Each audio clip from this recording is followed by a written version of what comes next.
a todos. Estamos de vuelta en los webinars de Survey de estudiantes residentes y fellow. Bueno, yo soy Rodrigo Alonso y junto con Elena Serrano y Paula Escarcena vamos a moderar un webinar bastante especial esta tarde con un tema muy interesante de urgencias vasculares, un tema que da bastante respeto cuando se está empezando.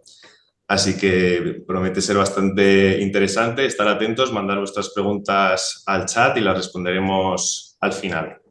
Y sin más, Paula, si quieres.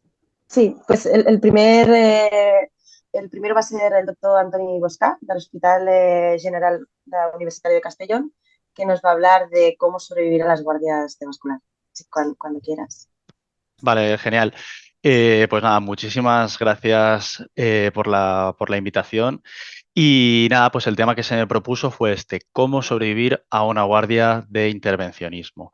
Y bueno, lo cierto es que en nuestra profesión, de una manera inherente, creo que estamos expuestos a malos tragos y a pasar situaciones a veces límite. Pero bueno, por contra, creo que esto bien gestionado puede ser muy gratificante y nos puede llevar también a disfrutar mucho de nuestra profesión, que es muy innovadora y muy bonita. Entonces, lo que he intentado pues, es deciros cosas que en su momento me dijeron mis adjuntos senior y después otras que he ido aprendiendo y me hubiese gustado que me dijesen. Y todo ello pues, para sobrevivir nosotros y que también sobrevivan nuestros pacientes. Entonces, hace poco, a ver, ahora. Hace poco se dijo en un grupo de intervencionismo, se vio una conversación que aquí os reproduzco, que fue tal que así, ¿no? Alguien preguntó, ¿sabéis cuál es el número máximo de guardias localizadas que se puede hacer al año? ¿Existe límite? A lo que alguien contestó, creo que el límite es la defunción del licenciado. Y bueno, lo cierto es que situaciones así me recuerdan un poco a esta imagen de soldado en la Segunda Guerra Mundial, con lo que se escribió con la mirada de perdida de las 1000 yardas. Y claro, pues hay cosas contra las que no podemos luchar, pero lo que sí que es cierto es que en las guardias localizadas pues podemos elegir cuáles son nuestras batallas. Y en ese sentido, pues me refiero a que habrá pacientes muy graves en los que tenemos pues la oportunidad de ayudarles y tenemos mucho a ganar y poco a perder. Y después también pues habrá pacientes que en realidad están prácticamente sanos, que no necesitan de nuestra intervención y a lo que nos arriesgamos es a una complicación, a perjudicarles y a terminar todos más cansados, más exhaustos y sobre todo más cansados de cara a los pacientes que después sí que nos necesitan. Entonces, en la guardia localizada todo empieza con una llamada y seguro que esto suena, ¿no? Suena al busca y hola, mira que te llamo digestivo, tenemos un paciente que le han hecho un TAC y en el informe ponen que está sangrando la epigástrica izquierda. Y bueno, lo primero yo creo que es, pues bueno, acordarnos de que al otro lado hay una persona que lo que nos pide es ayuda y estamos juntos para buscar la mejor solución para un paciente. Y, he empezado pues hablando de cómo gestionar estas llamadas, que creo que es muy importante. Y bueno, en mi caso me formé en Londres, hice allí mi fellow y sobre todo por la noche con las llamadas, pues con los ojos pegados ahí con alguien que una llamada que no se escucha bien, con alguien con un acento que no le conseguía sintonizar y así, pues me estresaba mucho el no recoger toda la información. Y bueno, me hice este PDF rellenable que después guardaba, iba rellenando durante la llamada. Y bueno, lo cierto es que ya no lo utilizo, pero sirve un poco como un guión y con él quería recordaros cosas que se nos pueden pasar y creo que son importantes. ¿Sí? Una, por ejemplo, es pues el pedir un número directo para volver a llamar a ese médico que nos ha contactado, ¿vale? Para evitar pasar por centralita. Después, acordarnos de preguntar dónde está el paciente, ¿vale? Si está pendiente de que se le haga algo más o está listo para ir a sala, si está en otro hospital, cuánto tardaría en llegar.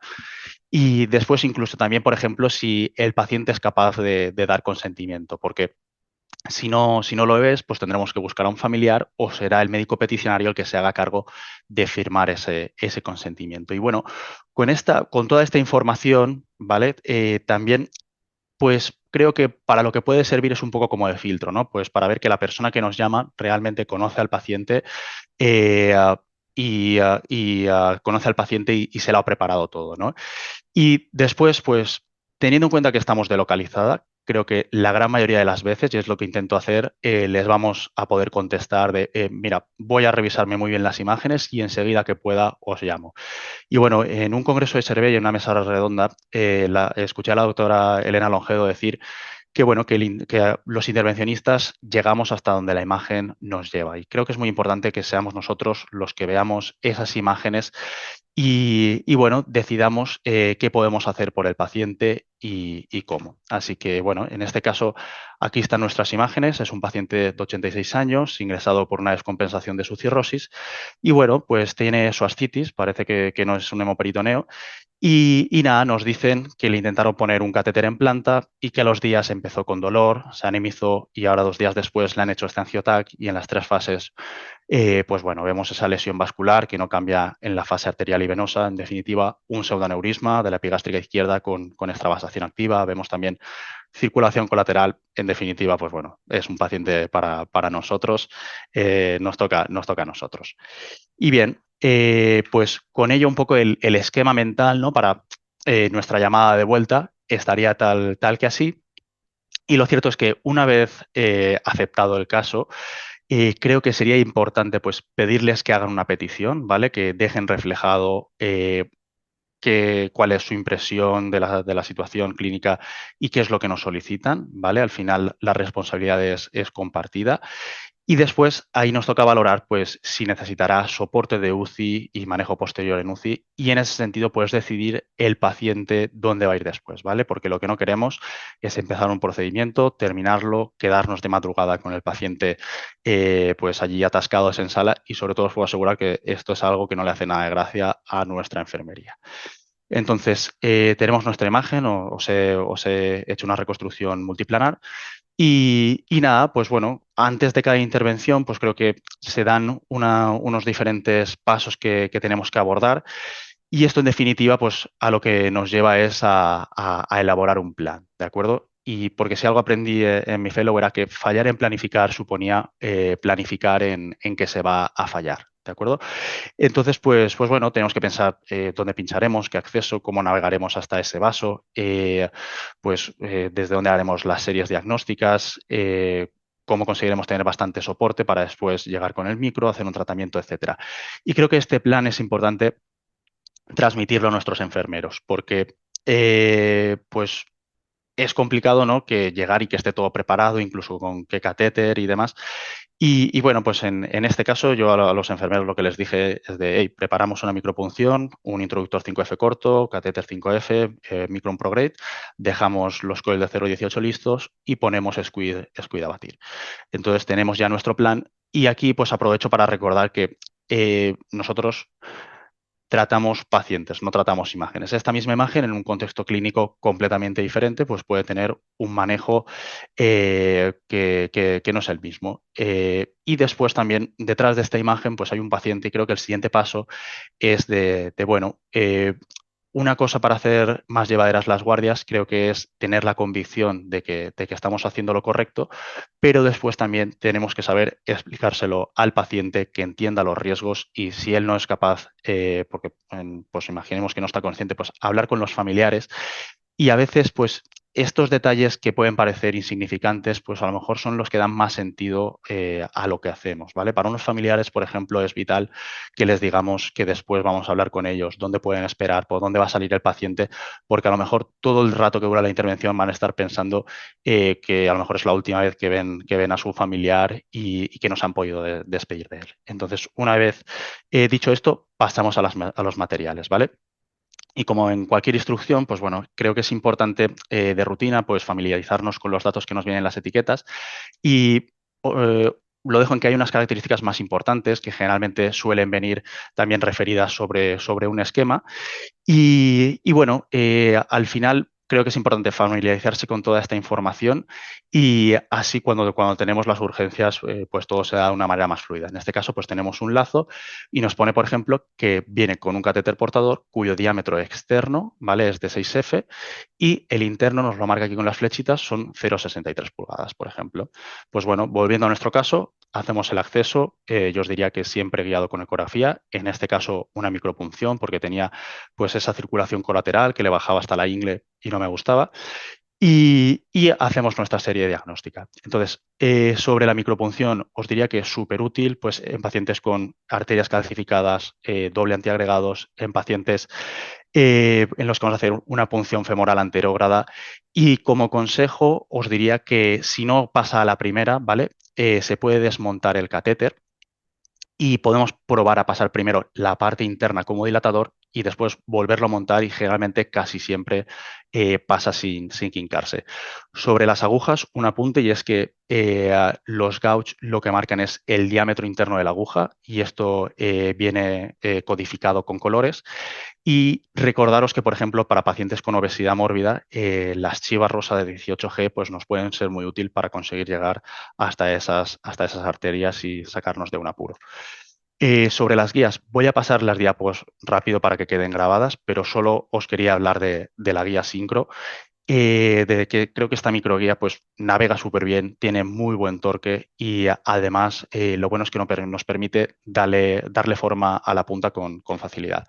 Y algunos trucos, pues bueno, ya lo sabréis que en las guías en J de los kits de acceso vascular o las Rosen en J, pues al pellizcarlas y estirarlas podemos rectificar, muy útil para pasar, por ejemplo, de vena cava superior a inferior. Después, a las microguías les podemos dar forma, ¿vale? Por ejemplo, pues después de mojarlas, peinándolas con el pasaguía.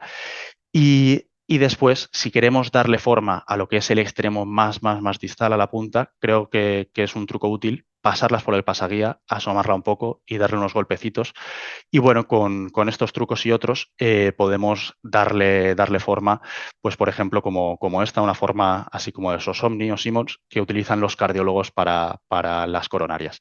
Y hay guías a las que no se les puede dar forma. Yo de la única manera que he visto darle forma a un aterumo es haciéndole un nudo a la punta y deshaciéndolo, aunque os tengo que decir que es desde luego una forma off-label de utilizarla y la mayoría de las veces pues solamente la rompamos. Y respecto a los introductores, pues recordar que el diámetro interno, los French en los introductores, pues lo que nos señalan es el diámetro interno, ¿vale? Y en los catéteres el diámetro externo. Por eso los introductores nos permiten catéteres hasta el mismo calibre French y como regla general, pues nos van a permitir el paso de introductores hasta 2 French menos. Lo mismo, viene con un código de colores y simplemente un apunte, pues creo que son muy interesantes pues, los introductores por radial, que tienen una pared más finita y esto se traduce en que el French del diámetro externo se reduce en 1. Hay algunos ya preformados para ir a panover de una ilíaca a otra, pero bueno, cualquier introductor largo, mojándolo, seguramente bueno, le podemos dar forma con facilidad. Y después también los introductores pelables, pues lo cierto es que utilizados con creatividad nos puede sacar de algún apuro para no perder los accesos. Sobre los catéteres, simplemente recordar que los pigtails centimetrados o los catéteres centimetrados, pues al final que vale la pena invertir un poco de tiempo cuando vamos a poner un stent, por ejemplo, en utilizarlos y hacer una medición más exacta. Y os he puesto aquí unas formas, algunas de las curvas más utilizadas, pues el Cobra para arterias viscerales, el SOS-Omni cuando queremos tener mejor soporte, por ejemplo, en un tronco celíaco, el SHK que me encanta pues para las lumbares o para las bronquiales porque se ancla muy bien, o el RIM para ir a panover en bifurcaciones que tienen un ángulo muy estrecho. Sobre los micros, deciros que el ProGrade, seguramente lo conocéis, ¿no? Es el micro por excelencia para las urgencias. Deciros que se puede purgar sin retirar toda la guía. Si queréis, después lo podemos comentar. Otro que os he puesto es el Carnelian, que se puede pedir con forma de cobra. Y lo bueno es que puede avanzar sin guía, ¿no? con alguna precaución. Otro que nos puede sacar de un apuro, el Swift Ninja, que con una rueda y un sistema de poleas lo que conseguimos es darle una forma a la punta y bloquearla y, por ejemplo, pues puede ser útil para arterias vesicales o prostáticas. Y nada, volviendo a nuestro caso, pues bueno, crucé de una ilíaca a la otra y ostras, pues me encuentro con que al avanzar el catéter no me respondía, no avanzaba.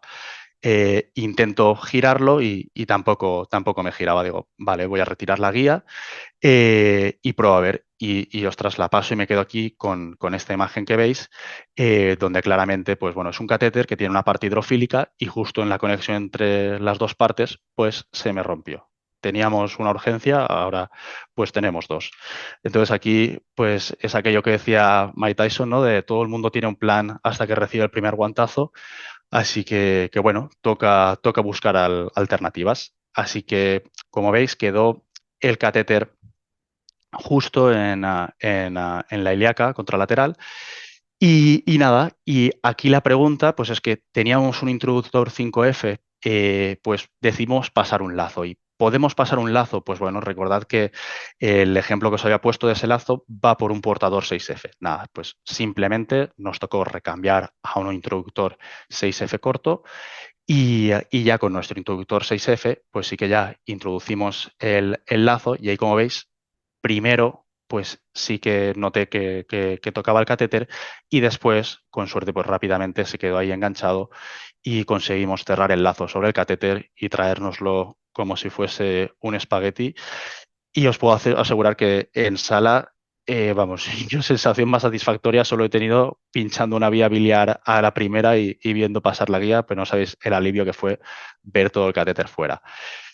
Pero bueno, seguimos con el problema y ahora sí cruzamos al otro lado con un Sosomni, con el micro llegamos a la epigástrica, cruzamos hasta esta ramita distal y nos toca pues decidir cómo tratar. Y sobre los agentes embolizantes, pues bueno, hay muchos. El que utilicemos va a variar de la anatomía, de la localización, del tipo de lesión vascular, del diámetro del vaso y también va a depender de la experiencia que tengamos, ¿de acuerdo? Y en este punto, pues yo creo que hay que recordar que al final, pues tenemos que saber cuáles son nuestros límites y también, pues, cuándo pedir ayuda, ¿vale? Todos tienen ventajas e inconvenientes y bueno, pues el gel foam o el Spongostand es reabsorbible. Ostras, pues cuidado con el riesgo de resangrado. Por ejemplo, pues me parece que es muy útil para el riñón. Las partículas, pues son muy isquémicas. Cuidado con el riesgo de que migren, sobre todo pues en aquellos casos en el que anticipamos que pueda haber una fístula arteriovenosa.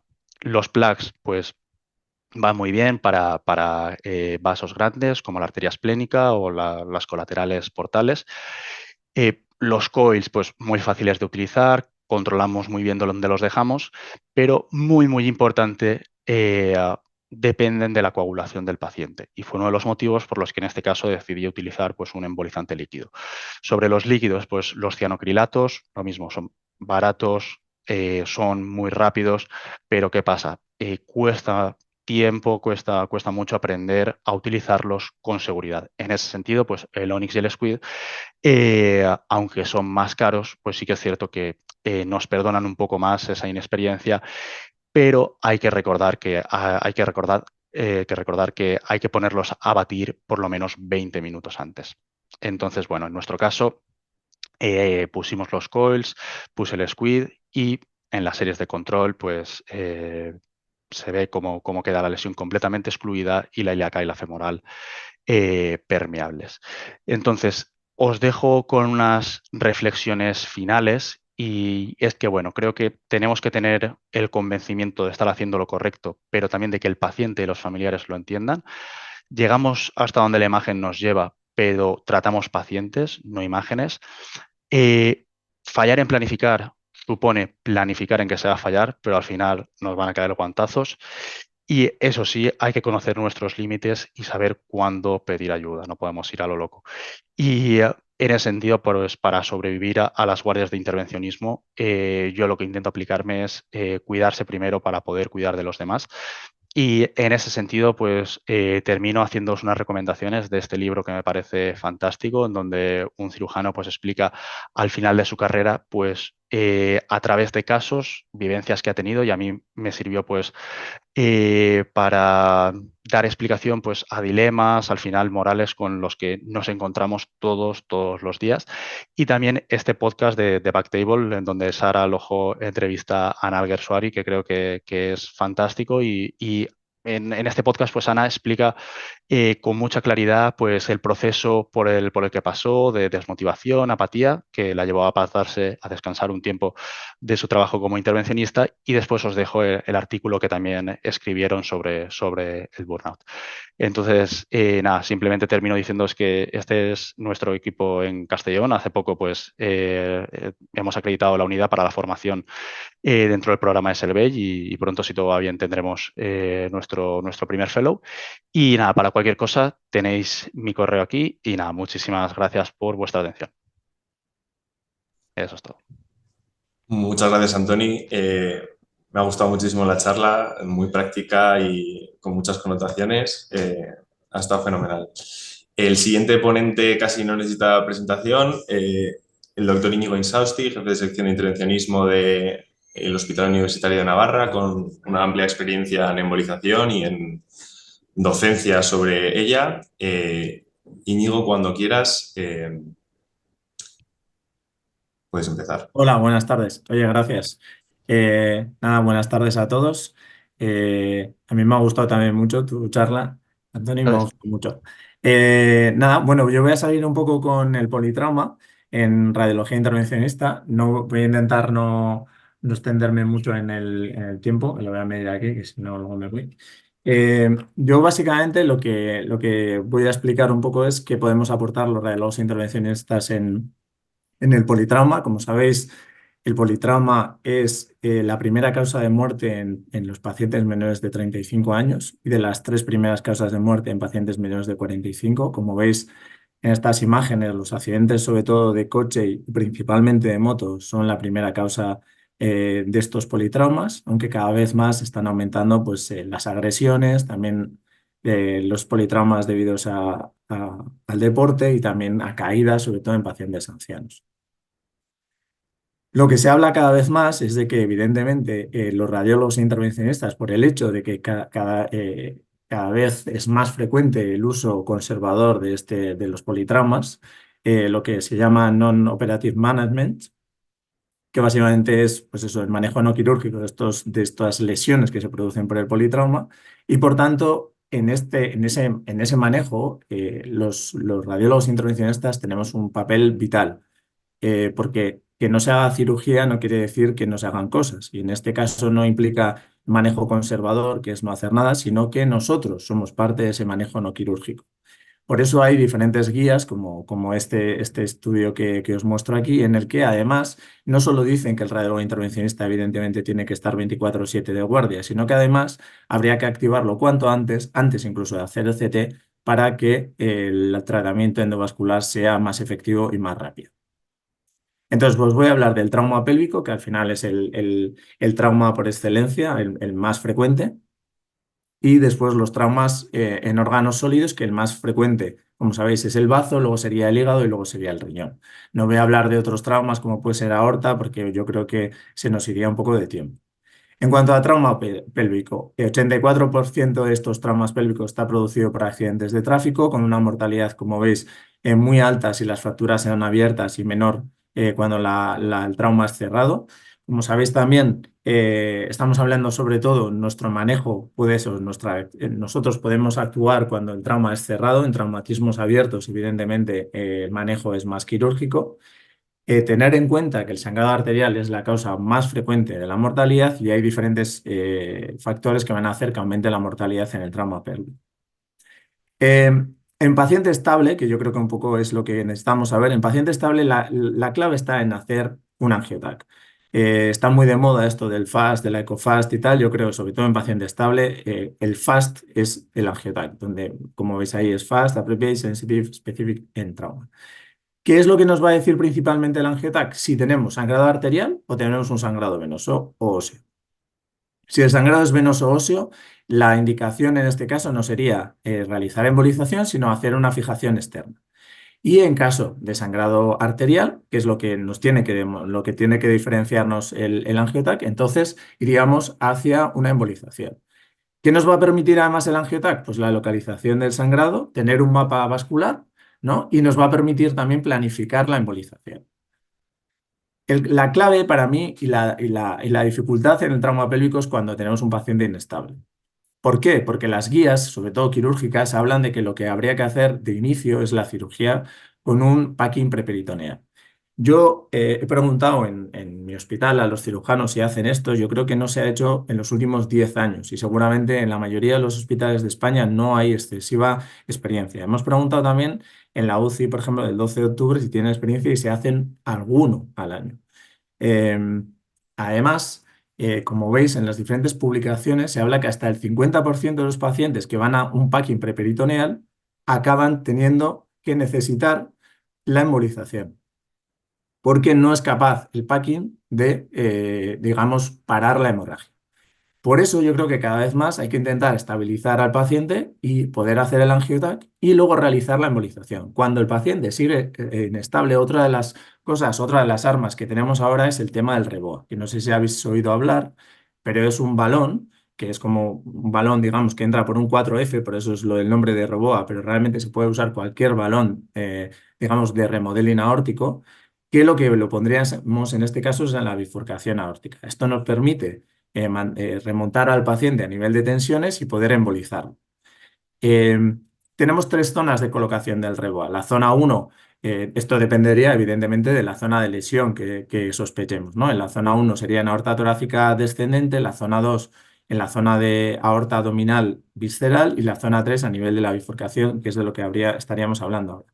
Daros cuenta que con un hinchado completo del balón en la zona 1 podemos estar hasta 30 minutos y en la zona 3 hasta 60 minutos. Y luego hay otra idea que es no hinchar completamente el balón, sino hacerlo de forma intermitente y eso implicaría que tenemos todavía más tiempo del que hemos hablado para realizar la embolización o la cirugía. Me ha parecido interesante este caso, que es un poco, lo venden un poco los de REBOA, pero me parece interesante para verlo. Cyclist on the ground, run over by lorry. She's been sharp and she's not good. Okay, continue straight for 1 kilometre, take the first exit. So base goal 460, go ahead, over.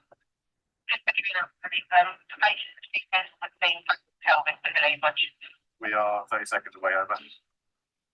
What's your age, guys? My name's Simon, I'm a doctor. Can you tell me your name? She's obviously a code red, she's got an unstable pelvic fracture. It's quite possible for the bleeding to lead to a cardiac arrest within a few minutes. I had a dilemma with Victoria. I knew what she needed, but I didn't have those things with me. I'm just thinking if we can get the team to us with the Roboa kit or whether we go to the Royal London. Can you get on and see if the team are available if she needs it now? We would only consider using Roboa in patients where they're bleeding to death at the scene. Every second does count. Sometimes the devastating side of it is very hidden and actually everything on the outside looks intact. Meanwhile, on the inside, they're catastrophically bleeding. These patients are sometimes referred to patients that talk and die. Tell me your name if you can hear me. Vicky, what we're going to do now is we're going to give you an anaesthetic so that you don't feel any pain anymore. When you're about to give an anaesthetic to someone who's that severely injured, you're conscious that they may not survive this accident and that, you know, your voice might be the sort of last voice they hear. I know it is, unless this is going to take all the pain away, okay? Hi, Sammy. So she's cyclist, wheels have gone over her pelvis and right femur fracture. Good. Can we have silence now, please? This procedure is inserting a balloon into the aorta to stop the patient bleeding to death. You know that it can go wrong so easily, a millimetre of movement either way, and it goes wrong, and that might be your only chance. It's not blood. Let's go. She's got a SATS reading now, which she didn't have before. Once the balloon was inflated, there was an immediate change in physiology, which confirmed to us that the balloon was doing what we wanted it to do. You may improve things for the brain and the heart, and you may keep that patient alive, which of course is most important. But you are essentially killing the rest of the body because you're starving it of blood, and we desperately need to get the balloon down so that she survives beyond that.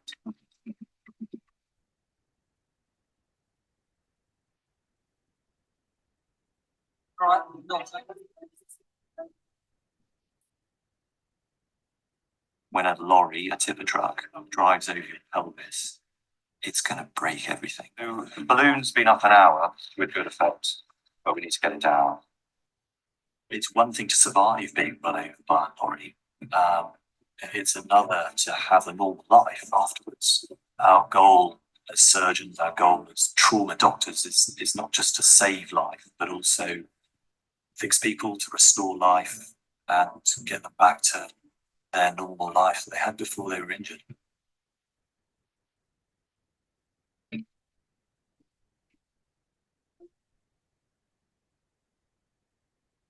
Bueno, ya veis que aquí salen los traumatólogos como salvando finalmente a la paciente, pero la verdad es que en estos pacientes inestables, una vez se ponga el Reboa, yo creo que, como veis en este estudio también, yo creo que la embolización puede ser inicialmente eh, digamos, el tratamiento ideal en estos pacientes, porque como veis, bien en pacientes estables o incluso inestables en según qué guías, lo que recomiendan es directamente pasar a la angioembolización.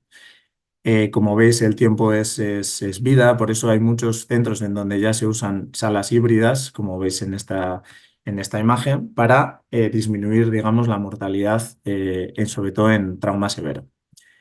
Lo que me gustaría simplemente es decir que es fundamental que conozcáis, sobre todo en la pelvis y en la hipogástrica. Yo que tengo algo de experiencia con la próstata, lo que he aprendido sobre todo es la anatomía. O sea, me sirve mucho con estas oblicuidades, como veis aquí, para conocer sobre todo este verde que sería la glútea superior. Esto es el tronco glúteo pudendo, glútea inferior, pudenda, la arteria torátriz, esta sería la arteria vesical superior y esta sería la arteria prostática. Esto siempre lo vamos a ver cuando hagamos 30 grados oblicua y 10 craneal. Este, por ejemplo, es un caso de un paciente joven que se cae en una obra y se pega contra una viga de hormigón, rompiéndose ramas isquiopubianas y, como veis en la arteriografía, un sangrado de la arteria pudenda distal, ¿no?, en la zona de la fractura. Como veis, podemos ser muy selectivos y embolizar de forma selectiva, en este caso con SQUID18, con muy buen resultado, pero porque el estado hemodinámico del paciente lo permitió. Por eso también los agentes embolizantes que nos han hablado anteriormente también depende qué usar, depende de lo selectivo que seas, y lo que selectivo que seas o no va a depender también del estado hemodinámico del paciente. Es decir, que tenemos que ser lo más selectivo, digamos, posible, siempre que el tiempo nos lo permita. Y cuando esto no sea posible en este caso, pues habría que embolizar, imaginaros, con Gelfoam, por ejemplo, toda la arteria, por lo menos todo el sectorial anterior de la hipogástrica. Pasando al bazo, como digamos, como el primer órgano más frecuentemente lesionado en pacientes politraumas, lo inicial es parar la hemorragia y como segundo objetivo debería ser preservar el mayor parte del tejido esplénico posible. Como sabéis, la escala de de ASST es, digamos, un poco la que marca qué grado digamos, de lesión esplénica tenemos. Me parece muy interesante, si podéis leer, digamos, hay un paper que lo mandan, o un póster que lo mandan los del 12 de octubre a la SERAM, y de aquí he cogido esta imagen. En paciente estable, cuando tenemos una lesión de bazo, lo que está claro es hacer un angiotac, y si hay lesiones vasculares, que esto implica directamente pasar a tener un grado 4 o 5, angioembolización. ¿Cuál es la idea que tenemos que tener en mente? Si tenemos un sangrado activo bien contenido en el parénquima o bien sangrando a peritoneo, tenemos que embolizar directamente, de forma urgente. Si tenemos lesiones vasculares intraparenquimatosas, que bien pueden ser fístulas arteriovenosas o algún tipo de pseudoaneurisma, se puede o embolizar de forma urgente o pasar a embolizarlo al día siguiente porque no tenemos tanta prisa. En paciente inestable, yo creo que aquí la cirugía tiene mucho más sentido hacer una laparotomía si el FAST es positivo. Lo nuevo en esta guía del 2018 es que las lesiones vasculares con sangrado activo intraparenquimatoso pasan a ser grado 4 y las que son sangrado peritoneal grado 5. Con lo cual, siempre que haya una u otra, el tratamiento más adecuado es la embolización si el paciente está estable. Lo que os he comentado, si la lesión vascular está contenida, podríamos, digamos, esperar al día siguiente y hacerlo de forma programada, o si preferimos hacerlo de forma urgente. Lo que seguro hay que hacerlo de forma urgente es el sangrado activo, bien intraparenquimatoso o bien aperitoneo. Este es un caso, como veis, que en fase arterial pues, tiene este foco de sangrado que aumenta en la fase venosa, y en la arteriografía vemos como dos puntos, uno de ellos con sangrado activo y otro parece como un sangrado más contenido en el parénquima, que fueron embolizados en este caso con agente embolizante líquido. Y este es un poco el resultado. Quiero ver un poco cómo voy de tiempo. Vale. Este es otro paciente que, aunque veis que no tiene gran repercusión a nivel de, o sea, el grado de ASST no es excesivo, este paciente, una vez estábamos en la sala entrando en la arteria esplénica, se paró. Entonces, en ese caso, como hemos hablado antes, lo más importante es ser muy rápidos. Y en este caso usamos, por ejemplo, SQI-34, o sea, a golpes. O sea, cerramos la esplénica rápidamente. El paciente remontó. Por eso tenemos que intentar ser los más selectivos posibles, pero siempre que nos permita el estado hemodinámico del paciente. Simplemente este estudio, que es un estudio holandés, demostraros, o sea, enseñaros simplemente cómo parece que la embolización es cada vez más utilizada y cómo está sustituyendo principalmente a la cirugía, mientras que el tratamiento conservador, pues evidentemente se mantiene estable. Y que la calidad de vida que los pacientes comentan después de la embolización es mejor que después de la cirugía, eso evidentemente. Y que además es un tratamiento coste efectivo. El hígado es un poco lo mismo al final. Hay diferentes escalas, como veis, la WSES y la que hemos hablado. La clave es lo mismo, es decir, pacientes hemodinámicamente estables con diferentes tipos de grado de lesión. Si hay un sangrado, tendríamos que realizar embolización. En caso de inestabilidad hemodinámica, intentar estabilizar al paciente para poder embolizar. Si esto no es posible, entonces habría que pasar seguramente a hacer un packing hepático y luego ver si es necesario o no la embolización. Este es una paciente de 22 años que nos vino el otro día porque tuvo un accidente de quad. A ver si me deja.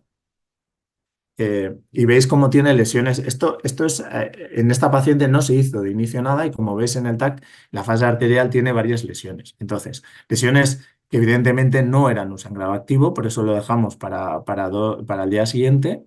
Y lo que vemos en la arteriografía, pues son, ahora vais a ver aquí, un pseudoaneurisma en esta zona y una fístula arteriovenosa en esta. Con lo cual lo que hicimos es proceder, que era en segmento 7, y lo que hicimos es pues, una embolización selectiva de esas dos lesiones. Pero como hablamos de forma selectiva, no había sangrado activo. Y finalmente el riñón.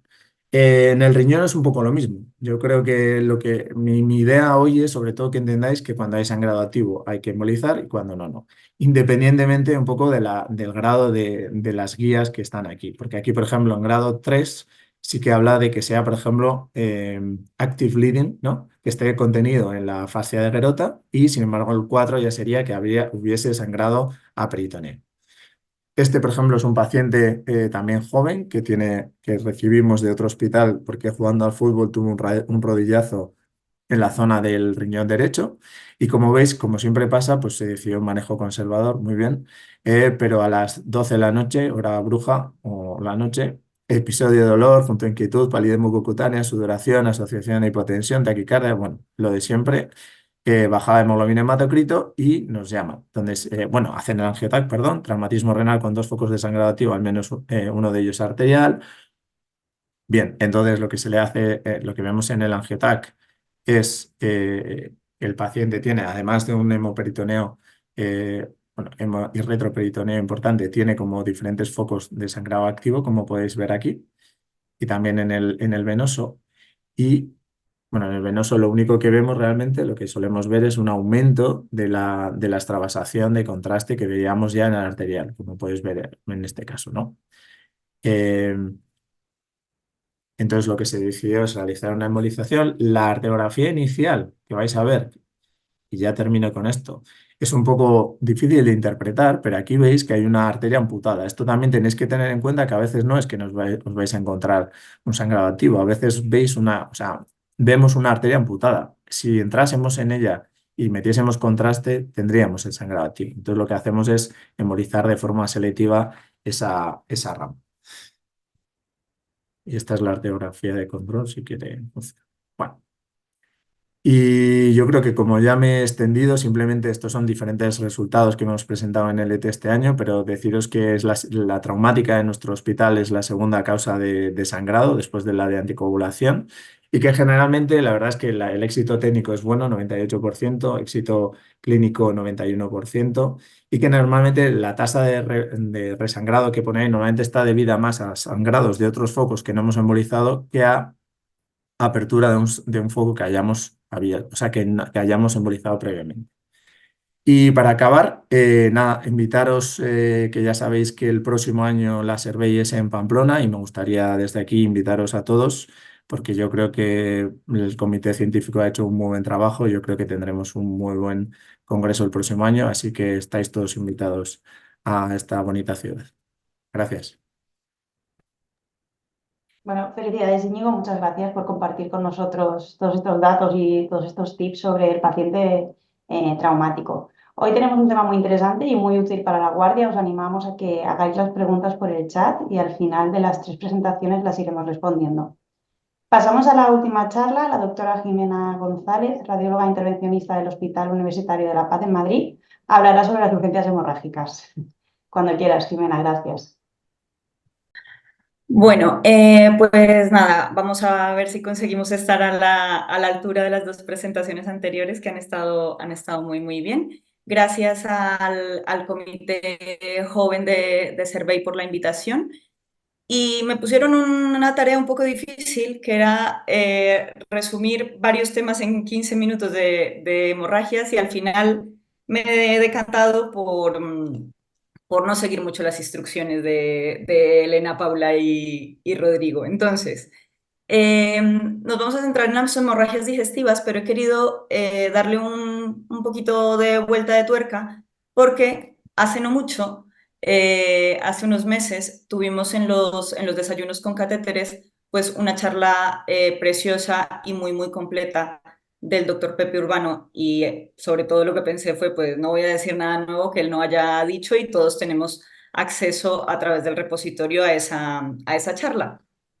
Así que solamente voy a hacer unos recordatorios puntuales de la generalidad de la hemorragia digestiva y luego me voy a centrar en la hemorragia digestiva desde un punto de vista un poquito especial, que creo que de ese solemos hablar poco.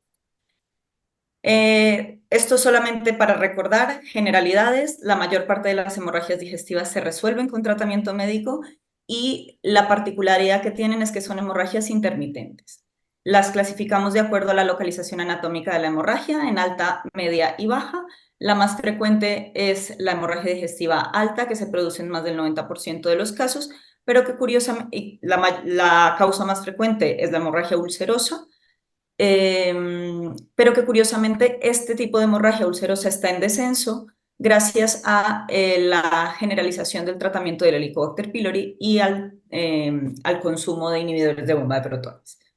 La hemorragia digestiva baja es la siguiente en frecuencia, corresponde más o menos a un 10% del total de las hemorragias digestivas no variciales y curiosamente este tipo de hemorragia tiene una incidencia que va en aumento, básicamente debido al envejecimiento de la población y al consumo más generalizado de antiagregantes y anticoagulantes. Y la hemorragia digestiva de localización intermedia, que es la que se presenta en el intestino delgado, es la más rara de todas, más o menos en un 1% de los casos. Casi con mayor frecuencia la manifestación es más bien de hemorragia digestiva crónica más que una hemorragia digestiva aguda y el estudio diagnóstico pasa por la exclusión del origen tanto alto como bajo. Al final en la hemorragia digestiva lo que tiene de particular es que necesitamos encontrar un equilibrio entre el objetivo, que es localizar y tratar el sangrado, y mantener la viabilidad intestinal. Teniendo en cuenta que es un territorio vascular que tiene unas características muy especiales en las que lo que buscamos es una reducción selectiva del flujo arterial, en las que vamos a estar trabajando en arterias de pequeño o muy pequeño tamaño, que tienen colaterales que en algunos casos nos van a venir bien y en otros casos nos van a dar problemas, y que siempre tenemos que tener en cuenta dependiendo del territorio, de la altura de la hemorragia que estemos tratando, el riesgo de isquemia y la posibilidad de sangrado recidivante, sin olvidar nunca que es primordial mantener la viabilidad intestinal.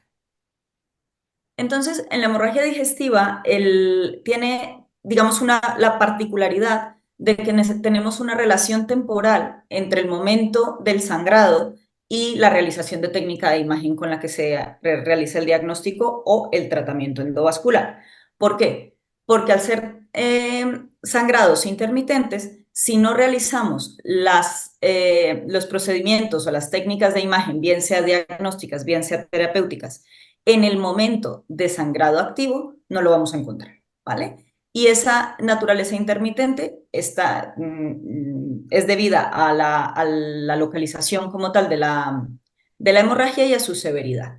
De momento, lo que sabemos, lo que muestran los artículos, es que la técnica diagnóstica de elección, en casos cuando hacemos técnicas de imagen, va a ser el AngioTAC, que es más sensible que las arteriografías no selectivas, pero a su vez la técnica más sensible para la detección de sangrado digestivo es la arteriografía con cateterización selectiva. Entonces, a modo resumen, en hemorragia digestiva alta, ¿qué dicen las guías respecto al tratamiento endovascular? Pues que en pacientes que tienen sangrado ulceroso, que han recibido tratamiento endoscópico que ha fallado, esos pacientes deben ser llevados a embolización transarterial. Está publicado en las guías del American Journal of Gastroenterology en 2021, con calidad de evidencia, eso sí, baja. Respecto a la cirugía, lo que sabemos es que, aunque parece ser que el tratamiento endovascular en la hemorragia digestiva alta podría tener un poquito más de tasas de resangrado, eso está compensado en que no hay diferencias en cuanto a la mortalidad y al contrario sí que tenemos mucho menos tasa de complicaciones y una estancia hospitalaria bastante menor. Con lo cual, tras tratamiento endoscópico fallido, el tratamiento de elección es el endovascular por encima del quirúrgico.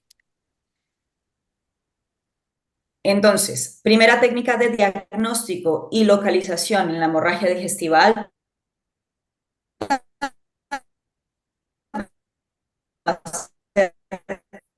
la endoscopia, obviamente localizado endoscópica. No es necesaria la realización de un angioTAC. En la hemorragia digestiva alta tenemos aceptada tanto la embolización selectiva como lo que llamaríamos una embolización empírica, bien guiada por el territorio donde teóricamente tenemos la úlcera o la lesión vascular, o guiada por los clips colocados por los endoscopistas. En cuanto a la hemorragia digestiva baja, ¿cuándo interviene el radiólogo vascular intervencionista? Pues básicamente en pacientes que tienen sangrados significativos, severos o pacientes de alto riesgo. ¿Quiénes son? Aquellos que presentan anemización, que tienen requerimientos transfusionales, inestabilidad hemodinámica o que tienen sangrado continuo que dura más de 24 horas. En esos pacientes, ¿qué hay que hacer si cumplen esos criterios? Hay que realizar un angioTAC. Aquí en la hemorragia digestiva baja sí que es fundamental para la localización del sangrado y es una de las situaciones en las que con cierta frecuencia nos encontramos con el hándicap de la hemorragia intermitente. El angioTAC será positivo siempre y cuando el paciente tenga sangrado activo en el momento de su realización y si ese angioTAC es positivo para sangrado, se procede a realizar una arteriografía y embolización selectiva, que es lo que está aceptado en la hemorragia digestiva baja. Sin embargo, no es infrecuente que cuando tenemos un angioTAC positivo y al hacer la arteriografía nos encontramos con que no vemos el sangrado, incluso haciendo cateterización selectiva de la rama que consideremos responsable. Bueno, pues en esos casos, siempre y cuando la experiencia, el estado hemodinámico del paciente y la colaboración de anestesia o de la UBI o de quien sea que le está dando soporte al paciente se cuente con todos esos factores a favor, puede intentarse la realización de maniobras de provocación, que de eso podemos hablar posteriormente, que pueden realizarse con anticoagulantes o con vasodilatadores, o ya más recientemente se empieza a hablar y se empieza a publicar de la embolización en hemorragia digestiva baja asistida con EBIN-CP. Sin embargo, como os decía en el webinar que dio el doctor Urbano hace unos meses, pues habla de todo esto con mucho más detalle, con lo cual hoy lo que quería era enfocarme en un tipo de hemorragia digestiva del que hablamos menos, y son las hemorragias que se presentan tras cirugía o tras procedimientos pancreatobiliares. Pues estas hemorragias son hemorragias que son raras, son infrecuentes, se presentan más o menos en un 3% de los procedimientos si sumamos los quirúrgicos, los endoscópicos y los percutáneos del sistema hepatobiliar, pero que tienen una mortalidad que puede llegar a ser bastante alta, puede alcanzar el 40%. La mayor parte de estos pacientes se presentan con hipotensión y anemización, pero también pueden presentarse con hematemesis, hematoquexia o melenas, con lo cual en las hemorragias digestivas, dependiendo del paciente del que estemos hablando y de la situación reciente de intervenciones y procedimientos, pues es un origen probable del sangrado a tener en cuenta. Este es una paciente de 57 años que había sido operada de una cirugía de Whipple robótica por una neoplasia de cabeza de páncreas, y 2 semanas después de la cirugía la señora refiere aparición de melenas. Está en la urgencia, en el estudio de la hemorragia digestiva mientras se hace la analítica y demás, y presenta dolor abdominal intenso y shock hipovolémico, con lo cual se le remonta y se le realiza un TAC multifásico en el que se ve como lo tenéis ahí señalado, un pseudoaneurisma del muñón de la arteria gastroduodenal. Importante, en pacientes que han tenido procedimientos quirúrgicos en la región pancreatobiliar, siempre hacer un estudio cuidadoso y tranquilo de la anatomía vascular, porque luego puede darnos alternativas o restarnos alternativas dependiendo de la situación en concreto.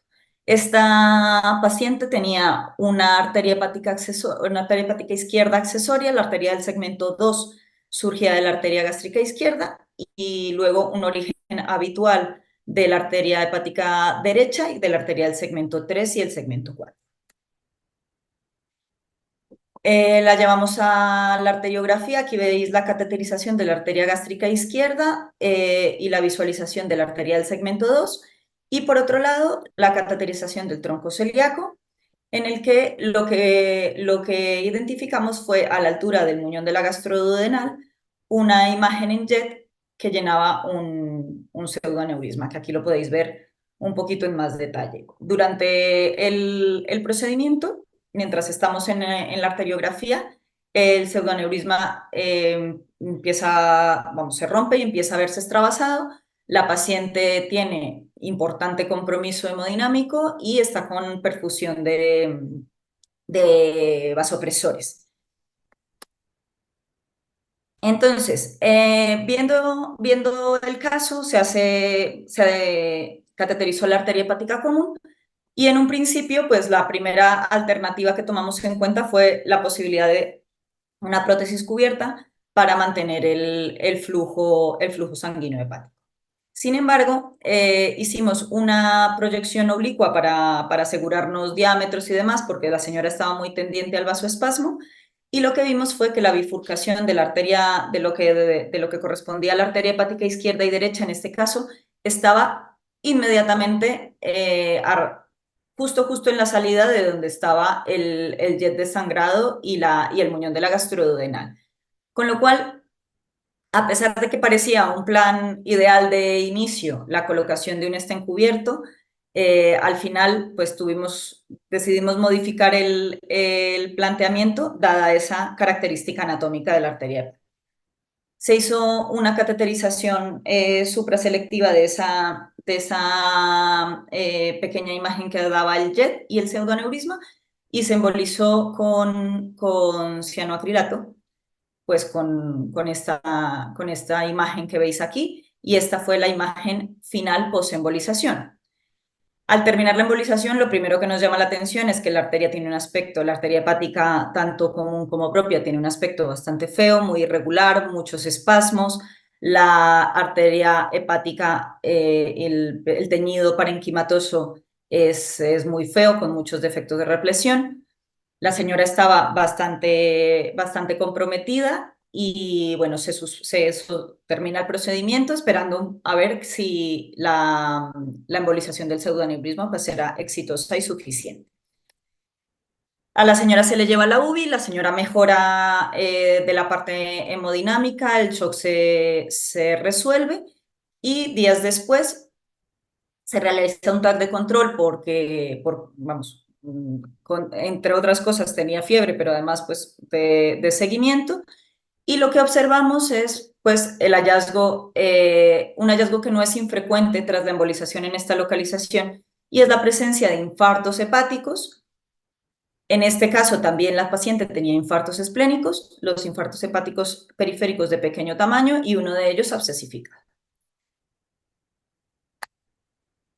Entonces, hablando de sangrados del muñón de la arteria gastroduodenal y sangrados post-cirugía pancreatobiliar, el origen más frecuente es la arteria gastroduodenal, están generalmente relacionados con complicaciones postquirúrgicas de las anastomosis, con presencia de pequeñas o incluso que no se manifiesten clínicamente, fugas o fístulas, bien pancreáticas, bien intestinales, o con la presencia de colecciones, especialmente si son colecciones infectadas.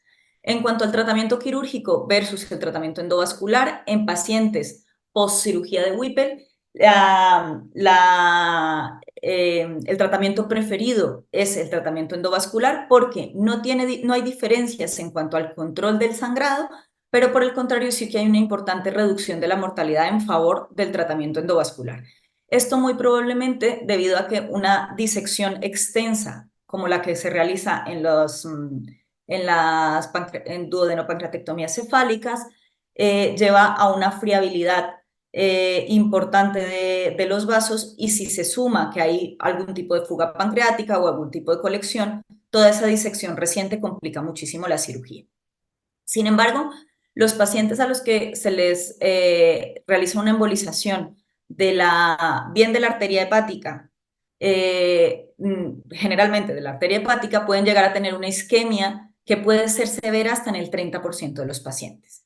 Entonces, ahí es cuando venimos a hablar de las diferentes opciones que se tienen para el tratamiento de este tipo de sangrados en esta localización, que sería bien la embolización selectiva cuando es posible la cateterización del muñón, que no siempre es posible y no siempre hay el suficiente pie de muñón para poder hacer una embolización selectiva sin comprometer el flujo de la arteria hepática.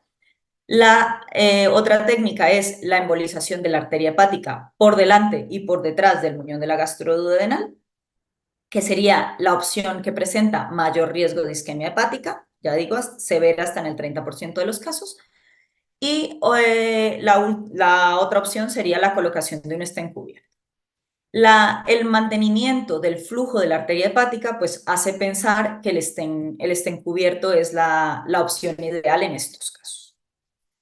¿Qué hay que tener en cuenta en estos pacientes? Pues que todo lo que tiene que ver con la vascularización local de la zona y las alteraciones en la vasculatura que se producen después de los procedimientos quirúrgicos regionales. Siempre tenemos que tener en cuenta que el hígado tiene una vascularización dual, tanto arterial como portal, y que además la vascularización arterial suele tener múltiples colaterales extrahepáticas que pueden reperfundir el parénquima hepático, principalmente arterias gástricas, arterias frénicas y arterias intercostales, que en general no son arterias que se manipulen, se toquen o se dañen durante las pancreatectomías cefálicas, especialmente si han hecho preservación del píloro. Luego, por otra parte, importante a tener en cuenta la presencia de variantes anatómicas que pueden favorecernos el flujo, la recanalización del flujo hepático en caso de una potencial embolización de la arteria hepática, ya que solamente un 55% de la población presenta una anatomía clásica de la arteria hepática saliendo del tronco celíaco, que da la arteria hepática propia y que se divide en arteria hepática izquierda y derecha. Entonces, la presencia bien de arterias hepáticas aberrantes o bien de arterias hepáticas accesorias puede ser un factor, digámoslo así, protector contra la isquemia hepática severa que pudiera llevar a un fallo hepático. Y luego, eso, no olvidar que hasta que un 30 o un 70% de los pacientes presentan isquemia hepática, pero que esa isquemia no siempre tiene por qué manifestarse con un infarto hepático. La gran mayoría de estos pacientes lo que tienen es una alteración analítica, una elevación transitoria de transaminasas, que en el momento en que hay compensación del flujo del parénquima hepático, bien a través de las colaterales extrahepáticas o colaterales interlobares entre la arteria hepática izquierda y derecha, y por supuesto siempre asegurándonos que hay mantenimiento del flujo venoso portal. Y más o menos de ese hasta 70% de pacientes que presentan algún grado de isquemia, un 40% pueden llegar a presentar infartos hepáticos, siendo el fallo hepático como tal, el fallo hepático fulminante, pues ya una complicación bastante más rara. Entonces, el stent graft en la arteria hepática parece la solución ideal para este tipo de lesiones del muñón de la arteria gastroduodenal porque mantiene la permeabilidad de la arteria hepática y es muy efectivo excluyendo el sangrado. ¿Qué pasa? Que son materiales que su utilización es bastante más demandante técnicamente hablando.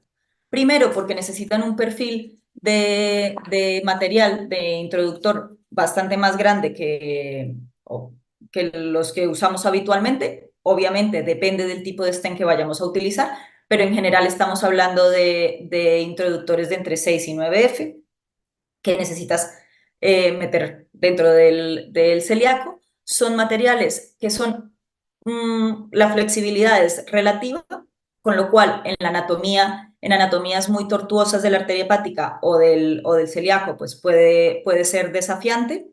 No olvidéis que los stents montados sobre balón son un poquito más rígidos que los stents cubiertos autoexpandibles.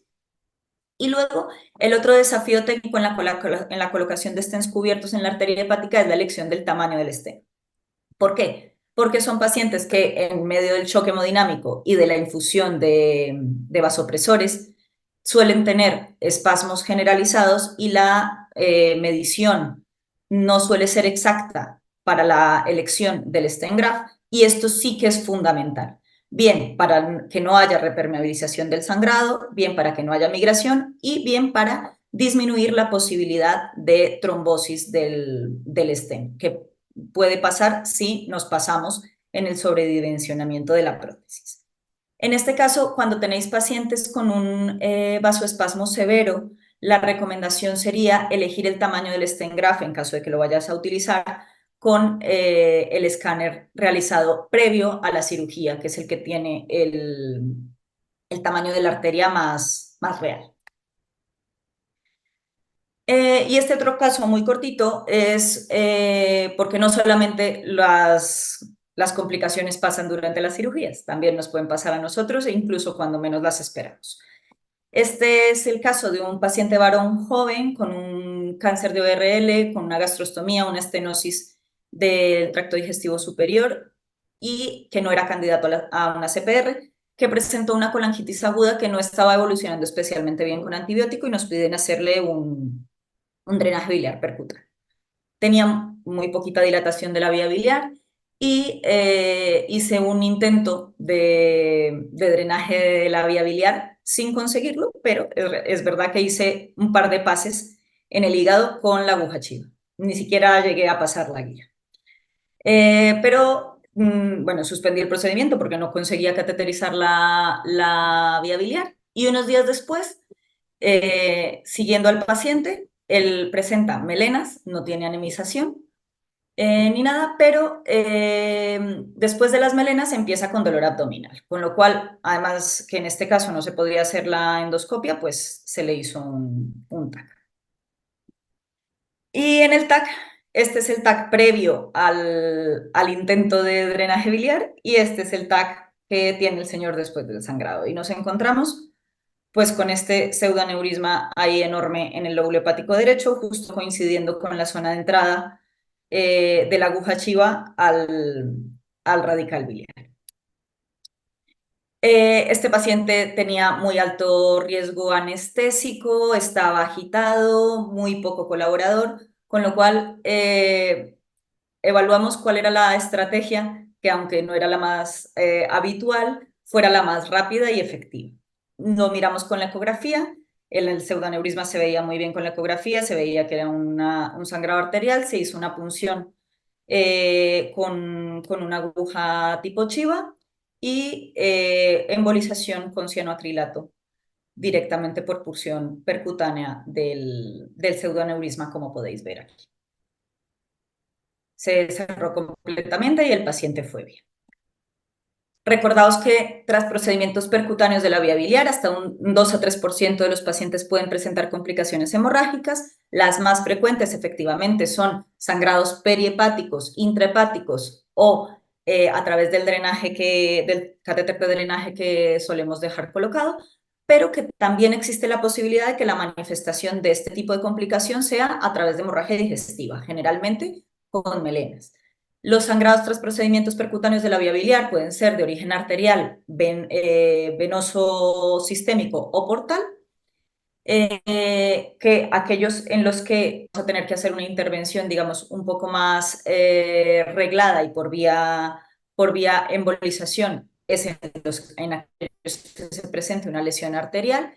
Y siempre recordaros que esa embolización debe ser, o en lo posible, ser selectiva, pero que esto es especialmente importante en pacientes post-trasplante debido a la ausencia de colaterales extrahepáticas y algunas veces de colaterales incluso interlobares. Para terminar, recordaros que en los sangrados arteriales secundarios a procedimientos hepatobiliopancreáticos, tanto quirúrgicos como endoscópicos como percutáneos, el tratamiento endovascular es de primera elección, que es primordial la valoración anatómica vascular de la zona tanto pre como posquirúrgica, el conocimiento de las vías colaterales y el conocimiento de las variantes anatómicas que pueden modificar el resultado tanto hacia positivo como hacia negativo. Y que no olvidéis nunca que aunque podéis tener un plan ideal y que aunque exista un plan ideal, siempre hay que considerar las alternativas sin olvidar que el protagonista de la historia es el paciente. Muchas gracias por vuestra atención. Bueno, muchas gracias, Jimena. Creo que le has dado una vuelta a los sangrados digestivos. Hemos aprendido todas cosas nuevas. Gracias a los tres. Abrimos el turno de preguntas. Aprovechar para hacer todas las preguntas que queráis a nuestro panel. Creo que ya hay alguna en el chat. Sí, mira, si queréis comenzamos. La primera pregunta, en caso de una lesión por arma blanca cortante que llega al bazo, si se visualiza un área hipocaptante de forma triangular, tipo un infarto por lesión vascular, pero no se ven sangrados, ¿es indicado embolizar? Yo creo que, o sea, bueno, entiendo que en una lesión de esas es lo que hemos hablado un poco, ¿no? Yo creo que si no hay sangrado, en principio no. En principio no. Otra cosa es que es verdad que eso ya estamos hablando más de bueno, de una lesión de arma blanca que ya tiene una lesión, que hay que ver también que no haya lesiones de otro tipo, ¿no? De vísceras también. Pero en principio, si no hay sangrado activo, bien intraparenquimatoso o bien hacia peritoneo, yo entiendo que no. Yo no lo haría, no sé lo que opinan los demás. Sí, yo completamente de acuerdo. Me parece también que si en la pregunta plantean que lo que hay es un infarto esplénico, de por sí pues no es indicación para embolización. Otra cosa sería, pues como ha explicado Íñigo en su presentación, pues que hubiese un pseudoaneurisma, una fístula arteriovenosa y una lesión que aunque no tenga sangrado activo, pues más adelante sí que se pueda romper y pueda sangrar. Pero de acuerdo con lo que dice Íñigo y de entrada, por que haya un infarto, pues no hay que embolizar. Pues yo en este sentido voy a aprovechar también a preguntaros otra cosa. En algunas guías pone tipo, por ejemplo, en las lesiones esplénicas, si tiene una ST superior a 3, o sea, en principio que tiene una lesión así importante, aunque no vea sangrado, que hay gente que las emboliza. No sé, ¿vosotros, Íñigo? Es que eso es un poco lo que hemos hablado de las guías. En 2018 lo que hicieron, por ejemplo, a nivel esplénico por lo menos, pero yo creo que puede ser, yo creo que se puede, digamos, extender a todo lo demás, es que cuando tú pasas a tener en esas clasificaciones, a tener un sangrado bien intraparenquimatoso limitado en el parénquima o bien aperitoneo o retroperitoneo, las lesiones ya pasan a ser grado 4 o 5. Ya. Entonces ya no hay la duda esa de qué hacemos con los grado 3 que era siempre, Sí, ¿no? La duda eterna, ¿no? ¿Qué hacemos cuando es grado 3? ¿Embolizamos o no? Entonces, lo que te vienen a decir estas nuevas guías es que ya si tienes un sangrado bien contenido, o sea, que aunque sea contenido, ya es 4, no es 3. Con lo cual a nosotros por grados 3 no nos van a llamar, nos deberían llamar por lesiones parenquimatosos, o sea, a sangrado activo parenquimatoso, contenido, o sangrado peritoneo retroperitoneo, que eso sería urgente.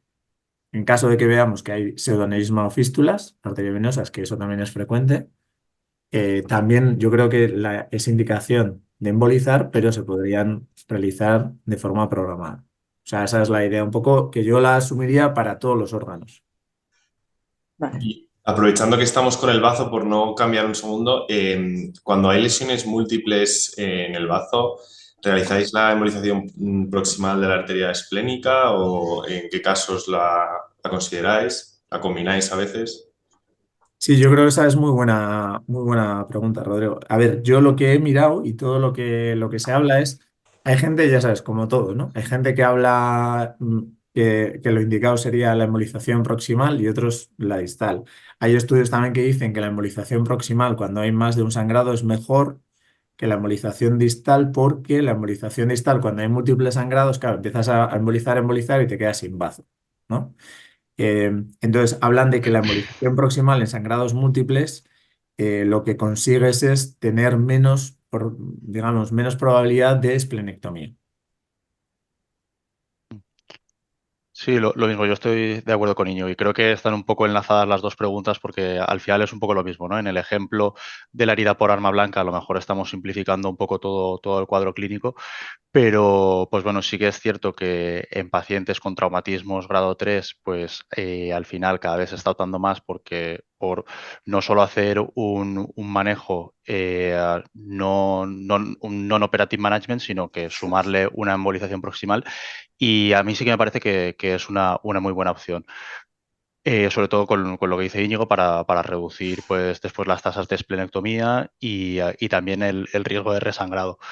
Y teniendo en cuenta pues que se mantiene la función del bazo. Sí que, claro, al final, pues si ves una lesión, a mí me parece que hay que ir distal y taparla. Si al final pues hay laceraciones profundas, hay pequeños pseudoaneurismas y así, pues ahí es cuando sí que me parece una buena opción la embolización proximal esplénica y que a mí me parece que da buenos resultados. Y yo creo que lo otro que hay que tener en cuenta, aparte de lo que habéis dicho, que vamos completamente de acuerdo, es un poco a colación también lo que mostró Íñigo en la presentación, pues el estado hemodinámico del paciente, ¿no? Una embolización distal, una embolización selectiva siempre te va a llevar algo más de tiempo y hay que tenerlo en consideración también. Por supuesto, si el paciente está estable, tiene una lesión única o lesiones limitadas, no lesiones difusas, pues probablemente la mejor alternativa sea hacer una embolización que sea selectiva, porque va a seguir manteniendo la mayor parte del parénquima y controlando el sangrado. Pero si es una lesión difusa o bien el estado hemodinámico del paciente no te permite ir a lesiones puntuales una por una, pues la embolización proximal es una muy buena alternativa, se baja la presión de perfusión y se mantiene el parénquima funcionante. Perfecto. Seguimos con las preguntas, que hay unas cuantas, ¿vale? Nos preguntan si existe lesión del uréter, ¿qué podemos hacer por nuestra parte? Bueno, lesiones de uréter, en principio, por nuestra parte podríamos poner una nefrostomía o un doble J, ¿no? Los centros donde se ponga. En otros centros son los urólogos lo que le hacen, pero por nuestra parte es cateterización de la vía, o sea, un doble J o nefrostomía, ¿no? Ujú. Sí. O sea, entiendo que en el trauma, quiere preguntar, entiendo que en el trauma renal se haya asociado una rotura de cálices o de uréter, ¿no? Yo Sí, creo creo que que lo sí. suyo es bueno, un doble J o una nefros. Idealmente un doble J, si es una lesión de ureter. Preguntan también sobre la embolización empírica, Jimena. ¿Cuál se consideraría el agente embolizante de primera elección?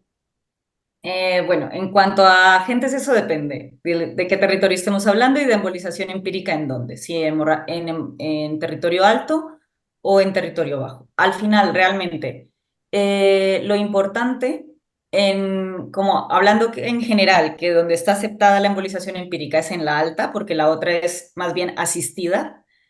En la alta, es verdad que el riesgo de isquemia es menor y puedes un poco usar el agente embolizante con el que estés cómodo, seguro y que te permita la cateterización. Se puede embolizar la zona de la gastrodenal, que es normalmente donde tienes las lesiones ulcerosas. Pues con coil se puede embolizar con Onyx o con Squid.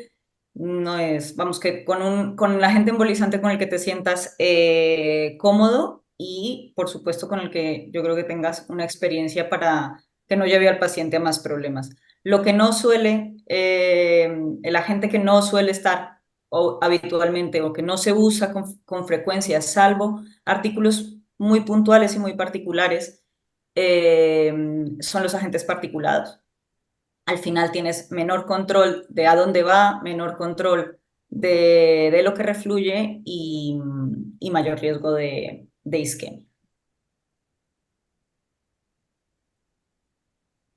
Y en estos sangrados digestivos bajos, en relación a esto que comentáis y al material, ¿qué microcatéter utilizáis normalmente? Porque Antonio, decías que para la urgencia, ¿no? Tu kit de supervivencia de la Sí, guardia es un sí, bueno, 2.7, ¿no? sí, me parece que es un poco lo que utilizamos todo, ¿no? También para muchos procedimientos programados. Ahí se Después, ha cuando congelado. Después, cuando ves que tienes que ir más distal, pues seguramente pensaría en utilizar en un ProGrade 2.0 y ahí viene sin guía y lo que utilizaría es una guía sincro. Y después, pues para otros casos, yo ya os digo, otro que me salva de algún apuro pues es el Carnelian, que con esa forma un poco diferente, pues por ejemplo en la anatomía hepática, pues creo que también puede ser útil. Diría que eso es un poco el kit de supervivencia. Perfecto. ¿Vosotros también, Jimena, Íñigo? Es que antes se congeló y te perdí. No, para estos sangrados digestivos bajos que tienes que ir muy, muy selectivo, ¿qué microcatéter utilizáis normalmente? Micro pequeñito. Al final, si te vas a intentar meter en un vaso recto con un 2.7, no vas a llegar ni de lejos. Entonces, yo suelo intentar utilizar un 1.9 para abajo. Y yo lo mismo, 1.7, 1.9, ¿no? O 2.0 como máximo, pero Eh, vamos, yo creo que mejor. Mm. Pequeñito. Sí, yo en la presentación ponía el catéter Magic, que es un catéter pues un poco peculiar y difícil de manejar, lavar y así, y que diría que es el más pequeño que hay en el mercado, que es de 1.2. Y bueno, lo bueno que tiene es que puede navegar, es tan pequeño, al final pues un pelo, y puede navegar solo con el flujo arterial. Pero bueno, lo cierto es que no me he visto en el caso de tener que utilizarlo para este tipo de anatomías, pero es una opción, por ejemplo, también a tener en cuenta. Yo creo que lo otro que hay que tener en cuenta ahí también es un poco qué material o qué plan tienes o qué opciones tienes para embolizar. Porque es verdad que utilizar un micro demasiado pequeño y que luego quieras meter un coil y los coils que tienen no entran por ahí y tienes que ir a buscar en los de neuro a ver si tienen algo, tal. Entonces, es verdad que es bueno tener algún material con el que estés familiarizado. Materiales ideales para uno, para otro, el que le gusta más a uno y a otro siempre habrá, pero hay que tener cierta familiaridad con ellos y especialmente si estamos hablando de casos urgentes, pues para no tener el disgusto de que no te quepa el material, de que esto no va por aquí o esto no va por allá. Y, por ejemplo, es verdad que catéteres muy pequeñitos en la hemorragia digestiva te pueden venir muy bien. Y si, por ejemplo, tienes experiencia en la embolización muy selectiva con agentes tipo Squid o tipo Onyx en hemorragia digestiva, está descrito que es seguro y lo puedes usar, pero es una técnica que requiere entrenamiento y que es demandante. No es, en mi opinión, la primera opción en tu primera hemorragia digestiva baja, coger y meterle líquidos, porque puedes pasarlo regular. Y el paciente. Sí, no es lo ideal en tu primera guardia, ¿no? Vale. ¿Hay alguna pregunta más? Nos preguntan si en estos casos que tienes que poner un stent recubierto, que hacen espasmo a las arterias, pones algún vasodilatador. Se puede poner, lo que pasa es que tenéis que tener en cuenta que si el paciente está hemodinámicamente muy justito, pues hay que tener todo preparado, alineado y a todo el mundo trabajando en ese mismo sentido. Que esté de acuerdo el anestesista o el de la UBI que está contigo en ponerle en ese momento pues un vasodilatador, porque puedes hacer que sangre más, entonces hay que mirar si en ese momento está estabilizado, si no y demás, pero se podría colocar. La otra cosa que es a tener en cuenta, que puede que genere alguna duda, es el tema de la anticoagulación. Si pones un stent cubierto en la arteria hepática, pero es un paciente que está sangrando, ¿vale? Y en general, lo que está publicado prima el resultado del control del sangrado, con lo cual hay estudios publicados en los que no hay diferencia entre la permeabilidad del stent a corto y medio plazo en pacientes en los que se les pone anticoagulación e inmediatamente se coloca el stent, que en pacientes a los que no. Y en el contexto de sangrado, especialmente si el paciente tiene compromiso hemodinámico, la tendencia es a no anticoagular. Y Jimena, en ese caso se podría antiagregar, por lo menos, ¿no? ¿O no? No, no antiagregáis. Perdona que otra vez os perdí. Ah, que digo que en ese caso anticoagular no, pero ¿antiagregarías o no? Sí. ¿Con un agente o con dos, en ese caso? Es un paciente con sangrado y demás, en principio con... Con...